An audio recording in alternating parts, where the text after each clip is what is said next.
All right, well, after 2 weeks away from this game, we have finally returned home from vacation, and a lot has changed in the game. In addition to the new ban list going into effect, we also have one of, in my opinion, the best selection packs to ever hit Master Duel in the climax of Showdown. We've got a lot of huge meta-relevant cards in here. I'm not going to go into them, though, because I'm sure a lot of other more proficient YouTubers have covered this already, but I will cover the impact of the new pack and the ban list on Floowandereeze, because if you're on my channel, you likely watch that Floowandereeze gameplay. So let's get straight into it. Of course, the main impact from the ban list on us is that our deck loses Terraforming, which I'll be honest with you, I was actually considering cutting Terraforming before it even was announced to be banned. And if we search Terraforming, nothing should show up because we're under the standard list. But if you go to Unlimited, you will see it here, and we've already dismantled it to get our 30 ultra rare points back. So with Terraforming out of the deck, what are you playing instead? Well, I would opt to get a third Book of Moon in there. Shoutouts to Laughing Man. I saw your post on my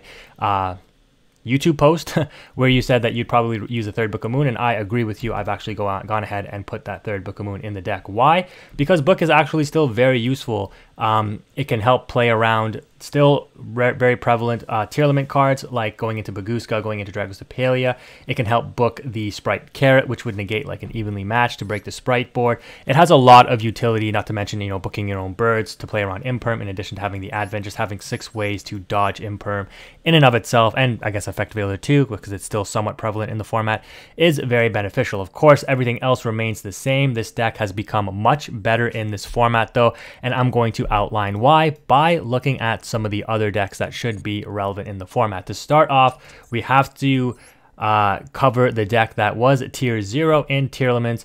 It is still a very good deck. Obviously, it got nerfed as expected with the Ishizu cards getting limited. Again, if you watch my videos, you know that we called this happening, if not getting some of these banned. But you know, Konami's not going to ban them because the cards just came out. So sure enough, though, they did limit the shufflers, which is a huge plus for us. This means our street is much more likely to resolve. We only have to worry about 2 shufflers, not 5 of them, and they're very easy to get milled into the graveyard. So this is very good for us, as well as the extensions with Keldo. You know, Special Summon Keldo, pitching the other Ishizu cards that were at higher numbers, you know, made these cards a little bit too consistent. So limiting the consistency of the deck, limiting the interruptions from the graveyard is extremely good for Floowandereeze. And it makes it so that, you know, our DD Crow and stuff can also resolve a little bit easier because they won't necessarily always have the shuffler to put the cards back into the deck. The Kelbeck being at 2 still actually is good for Floowandereeze. Well, the Mill 5 isn't good, but using it as a hand trap because we don't special summon is good because this is a dead hand trap against us. Of course, having it as a miller still hurts, but it's understandable that they kept us at 2 because it is an ultra rare. And they limit the Agito, which is also very good for us also. So with Tearlaments getting this nerf, air quotes, because of the Ishizu cards getting hit, how does the deck play now? Well, there's a lot of different variations that you'll see, probably better versions from other players. And just as an FYI, I have not opened up the new selection pack, and there are a number of new cards that you would want to play in Tearlaments now that are not in this deck. Things like Garua, things like Super Poly might become more relevant to make that Garua. Sprite Sprint, which is a Sprite card, but ironically enough is probably better in Tearlaments because you dump Merly off of it. You know, these are cards that you likely play in Tearlaments now, and you probably even play some Bystials, to be honest. Whoops, there's no S on Bystials. You just want to search Bystial. You probably play Magnahut, and Druid Worm, maybe even a Baldrake or 2, but then you have to start really deciding, well, what am I going to cut? The other thing too is, you know, called buys are now relevant again because the odds that your called by target will get Keldoed or Mudora'd is a lot less. So there's that to consider as well. But yeah, Tearlaments in and of itself has become weaker overall, and now they're being forced to play other cards to supplement maybe another engine. So in this version, you can see that I've opted to put in Shaddoll cards because I would prefer to play a version of Tearlaments that has good mill still. Milling the Bystials isn't the worst because there's still a dark target that you can use to fusion into like Mud Dragon and get a body on board. But you know, you'd rather mill an Agito or a Mudora or a Keldo, right, or a Kelbeck, not Bystials. You'd rather mill the Ishizu cards rather than the Shaddoll cards. But milling the Shaddoll cards isn't actually the worst. Like the Dragon can pop a spell or trap. Squamata can send Dragon or Beast for a free draw, and obviously Beast is a free draw. And then, of course, you can still make the Floodgate window, which Floowandereeze doesn't care about because we don't special summon. So the other engines that Tearlaments might play to combat other decks that have become stronger in the format, the two that come to mind immediately are Branded because of the Bystials and the Cartesia, and Sprite with the support that it got. And Sprite was already a top contender before the Ishizu cards got limited. So with these decks being pushed up, Tearlaments has to be now forced to play cards that will counter those other decks, and Floowandereeze is still kind of, you know, yes, Tearlaments technically loses to it, but they don't really have cards that are anti-Floowandereeze. If you watch my videos, you know that we've seen some Tearlament players play crazy tech like Imperial Iron Wall or Chaos Hunter to prevent banishing.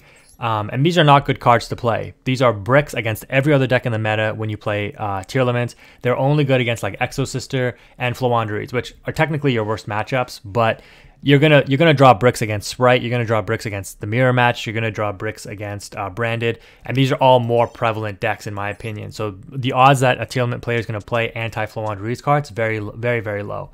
So with that being said, let's jump over to what I think is actually a very fun deck and top contender for the meta in Sprite. There's so many different variations of this. You can play Runic Live Twin, like Runic Live Twin Sprite, Live Twin Sprite, Runic Sprite, Melfi Sprite, like Fur Hire even, like Runic Fur Hire Sprite. What other variant? Tri-Brigade Sprite. Like there's so many different variations of Sprite that you can play, and I think having these cards is very beneficial because there is so much versatility in different engines that you can run with it. So that being said, Sprite got some support in the Sprind and the Double Cross, which is actually huge. Double Cross enables you to play the Floodgate, Tetsudo, Irat, Newman. I think I'm saying that right, hopefully. But with this card, basically, you know, you send it off of Swap Frog, which is easily summonable onto the field whether or not you draw it, because you can summon it off Gigantic. So Swap Frog can send the Tetsudo, then off of Sprite Jet you search the Double Cross, you set Double Cross, you make Elf with one of the zones open that it points to, then you can activate Double Cross, target the Tetsudo, bring it back to the zone that the Elf points to. Now your opponent cannot special summon monsters with 1800 or more attack, and this card is also untargetable because the Elf points to it. So this card is very hard to out at this point. They need basically like non-targeting spell and trap versions of monster removal to get it off the field, because they can only normal summon from here, and yeah, that's going to limit a lot of decks, right? Again, Floowandereeze doesn't care about this because we don't special summon, so we're totally fine. What makes Sprite so strong is the fact that they still have Elf. As soon as Elf gets hit, the deck will be severely limited, but at that point, we expect a lot of other power cards that are good in like Tearlaments and other things to also get hit, maybe like Kalos and whatnot.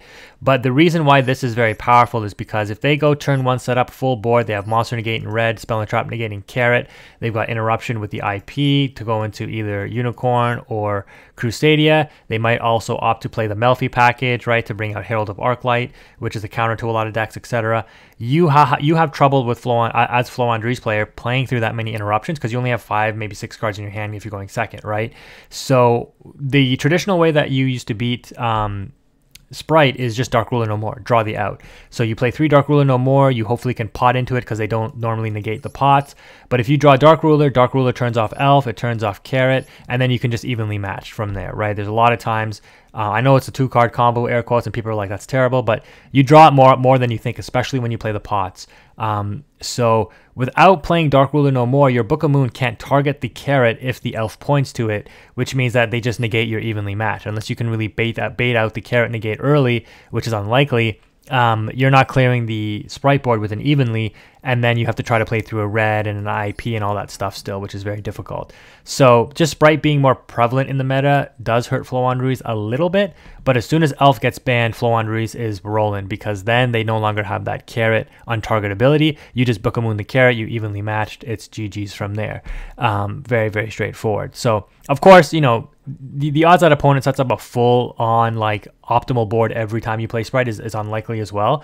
But I'm just going off against, you know, when they set up a board that seems unbreakable, how does Floowandereeze beat it? And you do need certain cards in order to beat it. Normally though, and again, if you watch my videos, you know this, we've played through Sprite boards, we've broken Sprite boards just with the core Floowandereeze engine. It is doable, but you have to, you know, assume, or not assume, but you have to basically play against an opponent who did not set up a full maximum like ultimate negate board, right? They have like Ash in hand, Imperm set, Carrot, Red, you know, IP. They have everything set up. It's very, very hard to play through that. And unless they misplay, you're likely not beating them. So Sprite is a top contender because how many interruptions that they can put up very consistently, thanks to Gigantic Sprite and Elf still being in the format. And that is a deck that you have to worry about. But again, their core Floodgate that, you know, a lot of people were playing at like YCSs and stuff in the TCG, in the Tetsudo, we don't care about. We play around that Floodgate. So if they really extend a lot of resources to try to get this on the field and they don't set up like Red and Carrot, let's say, but they set up the special summon preventing over 1800 attack with the Tetsudo,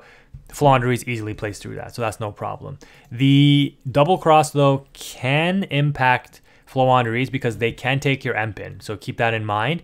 Double cross is an insane card, especially when going first, and it is searchable off of Jet, so this card is insanely powerful.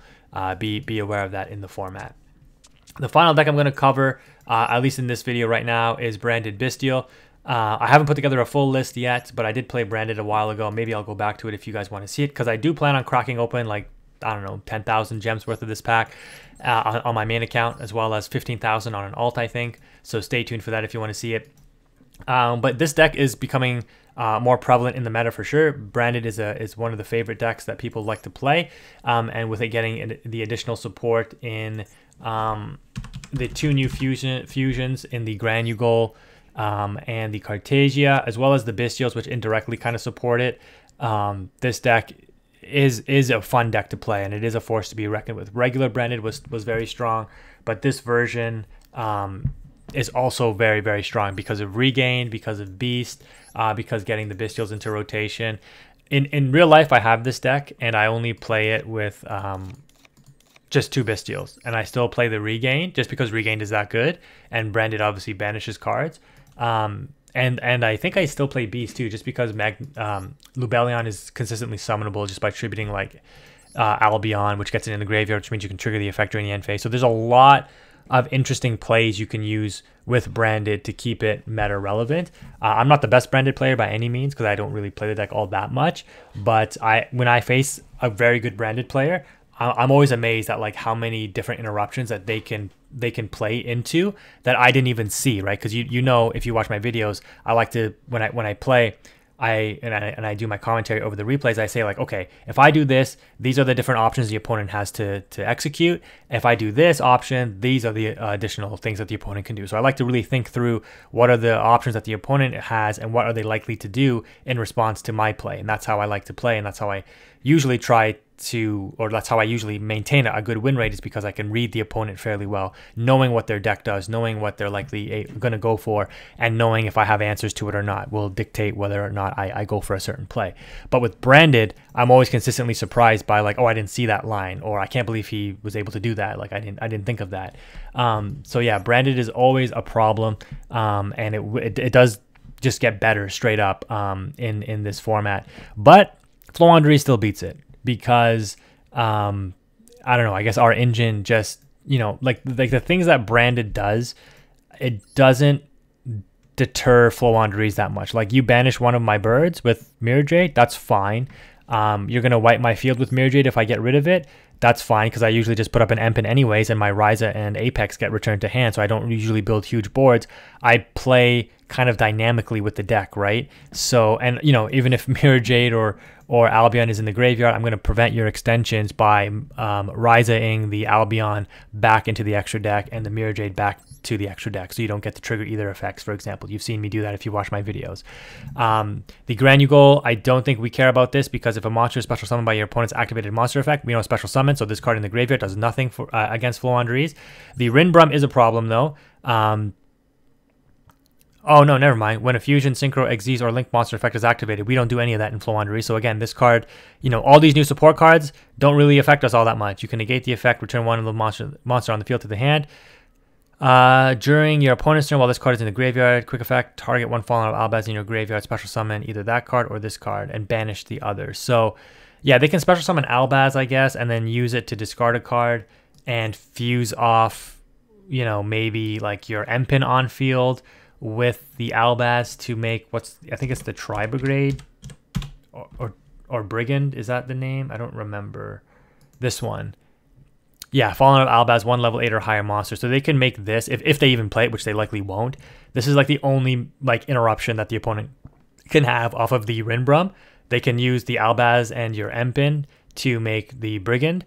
What's also nice is they likely play Super Poly as well. And unless you put up 2 Empins on board, they're likely not going to be Super Polying you. Because if you go like Robina, Eaglin, that's 2 monsters, different attributes, but same type, so they can't Super Poly those away. They can Super Poly Eaglin, Empin, so be very mindful of the attributes you have on field. If you have double Empin or like Apex Empin, they can use Super Poly to fuse those away now for Garua. So that is one thing that hurts us, is Garua coming to the game, because they can instantly out your Empin and your Apex, and your Apex can't negate Super Poly because it can't be responded to. So be aware of that. Tearlaments also will likely play Garua and Super Poly now, and it is a way to deal with Floowandereeze. So that is one of the main weaknesses that have occurred, but you can see that there's much more strengths that come out of this pack for Floowandereeze because we just get stronger with the way the metagame has shaped up. So I'm going to wrap up this video because I'm sure it's getting kind of long at this point. I'm not sure how long it is right now, but stay tuned for some gameplay, and I will update the other decks as well, and I will do a pack opening on my main account to see what interesting cards we get. So thank you again for watching. Hopefully this video was helpful and providing some insight, at least my insight and my opinions on how the metagame might shape up and how the new pack and ban lists affect Floowandereeze. In my opinion, overall, it is a strength, but we'll have to wait and see. If Super Poly is everywhere and people are Garuing all over the place, getting rid of your Empin and your Ryza or your Apex and your Empin all the time, then this deck will likely be a little bit worse, but I don't anticipate Super Poly being everywhere necessarily. And again, if you're playing smart and you start see Super Poly around a lot, maybe you play a little bit differently. Maybe you make sure that you don't put up 2 same attribute, same type monsters on the field in order to play into Super Poly, right? So, and again, if you watch my gameplay, you've seen me kind of think like, well, I'm not going to play into my only lose condition. Like, I have total control of the match. The only way I lose is if my opponent has this 1 card, that's the out. So I'm not even going to like assume that they don't have it. I'm going to assume they do have it, and I'm not going to play into it because I have control of the match. I can make alternative plays to play around them, potentially having that 1 out that gets them back into the game or switches the advantage back over to them, right? So again, you'll just learn that stuff as you play, and maybe if you watch my videos, you'll see how those interactions work. But that's going to wrap it up for this video, guys. Thank you again for watching. If you made it this far, that's going to do it. Quantum is out.